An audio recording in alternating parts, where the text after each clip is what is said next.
Mga kababayan nating seniors, kung kayo ay 60 o 65 pataas at tumatanggap ng SSS pensyon, makinig kayo ng mabuti dahil mayroon akong mahalagang impormasyon na kailangan ninyong malaman ngayong Oktubre 2025.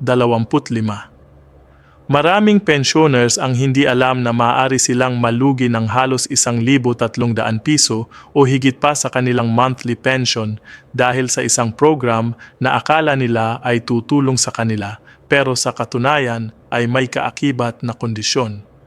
Ito ay tungkol sa ACOP program o ang Annual Confirmation of Pensioners na kung hindi ninyo susundin ay maaari talagang masuspend ang inyong pension. At kapag nangyari yan, ang pagbabalik ng inyong pera ay magsisimula pa lang pagkatapos ng 2 buwan simula ng araw na kayo ay sumunod sa requirement. Ibig sabihin, 3 buwan kayong walang kita, walang pambili ng gamot, walang pambayad ng kuryente at tubig. At alam ba ninyo na ang average na monthly pension ng SSS ay umaabot lamang sa 7,500 hanggang 8,000 piso? Kapag nawala yan ng 3 buwan dahil sa simpleng pagkukulang sa ACOP, lugi kayo ng 22,500 piso o mas malaki pa. Pero ang mas nakakagulat pa, kahit na may pension increase na inannounce ang SSS ngayong Setyembre, maraming seniors ang hindi pa rin nakakakuha ng tamang halaga dahil sa mga technicalities at hindi nila alam kung paano mag-comply ng tama. Kaya ngayong araw, tutulungan ko kayong maintindihan ang lahat ng ito step by step para hindi kayo maging biktima ng mga pagkakamaling ito at masigurado na nakukuha ninyo ang bawat piso na karapat-dapat sa inyo. Ang unang bagay na kailangan nating pag-usapan ay ang ACOP program na ito. Tingnan ninyo, ang SSS ay nag-implement ng Annual Confirmation of Pensioners para masigurado na buhay pa at karapat-dapat pa rin tumanggap ng pensyon ang bawat pensioner. Sounds reasonable, hindi ba?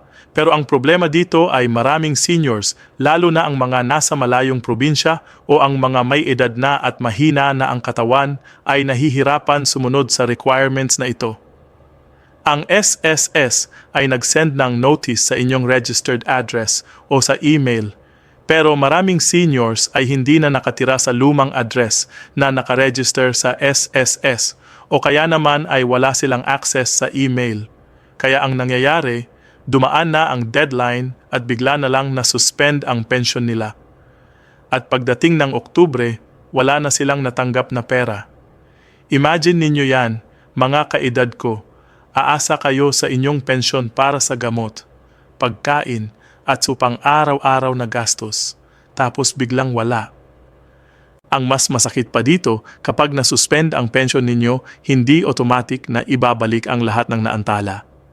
Kailangan ninyong pumunta sa SSS office, mag-submit ng requirements at maghintay ng 2 buwan bago magsimula ulit ang pag-credit ng pensyon sa inyong account. At ang lahat ng naantala na pensyon habang suspended kayo ay ibibigay na lang in one lump sum after ng processing period. Kaya kung 3 buwan kayong suspended, 3 buwan din kayong mag-suffer financially. Ngayon, pag-usapan naman natin ang bagong pension increase na inannounce ng SSS. Narinig na ba ninyo ito? Noong Setyembre 2025, nag-announce ang SSS ng Pension Reform Program na magbibigay ng annual pension increase sa lahat ng pensioners mula 2025 hanggang 2027. Ito ay direktang utos ni President Marcos at pinag-usapan ni Finance Secretary Ralph Recto. Maganda yan, tama? Pero ang problema, maraming pensioners ay hindi alam kung magkano exactly ang kanilang increase at kung kailan nila makukuha. Ang average na increase ay umabot sa mga 500 piso to 1,000 piso per month, depende sa inyong pension amount. Pero kung hindi kayo nag-update ng inyong bank account details o kung may problema sa inyong ACOP compliance, hindi kayo makakakuha nito.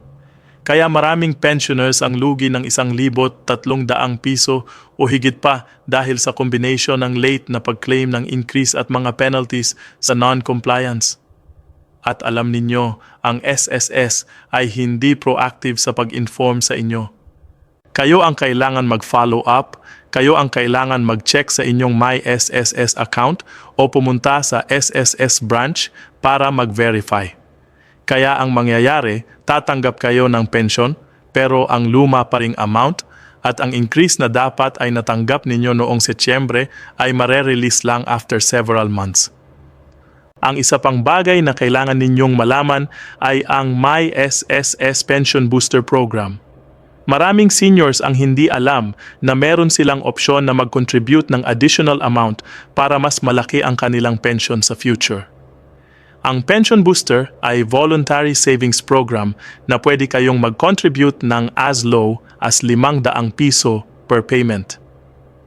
Walang maximum limit yan at ang maganda dito, ang return of investment ay mataas. Pero ang tanong, bakit ko ito binabanggit ngayong nag-uusap tayo ng lugi? Dahil maraming pensioners ay hindi nag-maximize ng kanilang benefits habang active pa sila sa work. Hindi nila alam na pwede pa silang mag-voluntary contributions para tumaas ang kanilang pensyon.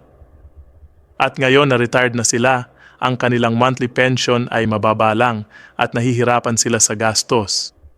Kaya ang aral dito, kahit na pensioner na kayo, pwede pa rin kayong mag-take advantage ng pension booster para sa mas secured na future ng inyong mga anak at apo. Tingnan natin ang konkretong halimbawa para mas maintindihan ninyo. Si Tatay Ernesto, 67 taong gulang, tumatanggap ng ₱8,000 buwanang pensyon mula sa SSS. Last year, hindi siya nakapag-comply sa ACOP dahil hindi niya natanggap ang notice. Ang pensyon niya ay nasuspend ng 3 buwan from August to October 2025. Ang total na nawala sa kanya ay ₱24,000. Pagkatapos niyang mag-comply noong Nobyembre, kailangan pa niyang mag-wait ng 2 buwan bago mag-resume ang pensyon. Ibig sabihin, Enero 2026 pa siya uli makakatanggap ng regular pension. Ang lahat ng naantala na ₱24,000 ay ibibigay sa kanya in lump sum. Pero ang problema, nawala na sa kanya ang 3 buwan ng pang-araw-araw na gastos. Nangutang siya sa kapitbahay, hindi niya nabayaran ang kuryente on time at nag-accumulate ang interest. Kaya kahit na bumalik ang pensyon niya, ang actual na loss niya ay higit pa sa ₱24,000 dahil sa mga late payment charges at interes sa utang. Yan ang reality ng maraming seniors ngayon. At kung may pension increase man, ang increase na ₱800 per month ay hindi pa niya natanggap dahil delayed din ang processing. Kaya ang total loss niya, including ang hindi pa niya natatanggap na increase for 3 months, ay umabot na sa halos ₱26,400. Yan ang lugi na ₱1,300 or more per month na ating pinag-uusapan. Kaya ano ang dapat ninyong gawin para hindi kayo maging katulad ni Tatay Ernesto? Unang-una, i-update ninyo ang inyong contact details sa SSS. Kung lumipat kayo ng address, ipagbigay alam ninyo kaagad sa SSS. Pwede ninyo itong gawin online sa My SSS portal o pumunta sa nearest SSS branch. Pangalawa, mag-register kayo sa My SSS online account kung wala pa kayo. Dito ninyo makikita ang lahat ng notices, updates at announcements tungkol sa inyong pensyon. Hindi na kayo aasa sa mail na minsan ay late dumating o kaya ay nawala. Pangatlo, every year, i-check ninyo kung may ACOP requirement. Usually, ang ACOP period ay from January to April, pero minsan ay extended ang deadline. Kaya mag-set kayo ng reminder sa inyong calendar o kaya ay magtanong sa inyong mga anak na tulungan kayong mag-check online. Pang-apat, mag-update ng bank account details. Siguruhin ang inyong ATM card ay active pa at hindi expired. Maraming pensioners ang hindi nakukuha ang pensyon dahil ang kanilang ATM card ay expired na at hindi nila na-renew. Kaya bago mag-expire ang card ninyo, punta na kaagad sa bangko at mag-request ng new card. Ngayon, pag-usapan naman natin ang actual na pension amounts at payout schedules para alam ninyo kung tama ba ang natatanggap ninyo. Ang SSS pension ay depende sa inyong average monthly salary credit o AMSC at sa number of credited years of service o CYS. Ang formula ay monthly pension equals 300 pesos plus 20% of AMSC plus 2% of AMSC multiplied by CYS in excess of 10 years or 40% of AMSC or 1,000 pesos, whichever is higher. Kaya kung ang AMSC ninyo ay 15,000 piso at ang CYS ninyo ay 25 taon, ang computation ay 300 plus 3,000 na kung saan ay 20% ng 3,000. 15,000 plus 4,500, which is 2% of 15,000 times 15 excess years, equals 7,800 piso. At yan ang base pension ninyo bago pa ang pension increase. With the new increase na nag-start last September, dapat ay may additional 500 hanggang 1,000 piso kayo depende sa final computation. Kaya kung ang dating pension ninyo ay 7,800 piso, dapat ay 8,300 hanggang 8,800 piso na ngayon. Kung hindi, mag-inquire ka agad sa SSS para malaman kung bakit. Ang pension payout schedule naman ay every month, usually between the 10th to the 25th day of the month. Depende yan sa inyong disbursement mode. Kung through bank account, mas mabilis. Kung through check, usually mas late. Kaya mas recommended ang bank account para siguradong on-time ang pag-credit. At importante, mag-check kayo every month ng inyong bank statement para makita kung tama ba ang amount na natatanggap ninyo. Maraming seniors ang hindi nag-check at pagkatapos ng ilang buwan, tsaka pa lang nila malalaman na may mali pala. Kaya maging vigilant kayo. Tingnan din ninyo kung may withholding tax ba. Usually, ang SSS pension ay hindi taxable kung below 250,000 piso per year ang total pension income ninyo. Pero kung may iba pa kayong income sources, pwedeng masubject kayo sa tax. Kaya i-check din yan sa BIR para hindi kayo magulat kung may bawas sa pensyon ninyo. Mayroon din akong tips para ma-maximize ninyo ang inyong retirement income. Una, mag-apply ng SSS loans kung kailangan ninyo ng extra funds. Ang SSS ay nag-announce na babaan nila ang interest rate ng salary loan at calamity loan from the current 10% per annum. Yan ay magandang balita para sa mga members na kailangan ng quick financial assistance. Pero para sa pensioners, limited na ang loan options. Kaya ang advice ko, habang buhay pa, mag-save kayo at mag-build ng emergency fund. Pangalawa, i-maximize ninyo ang inyong PhilHealth at GSIS benefits if applicable. Maraming seniors ay may multiple benefits from different agencies but they don't coordinate properly.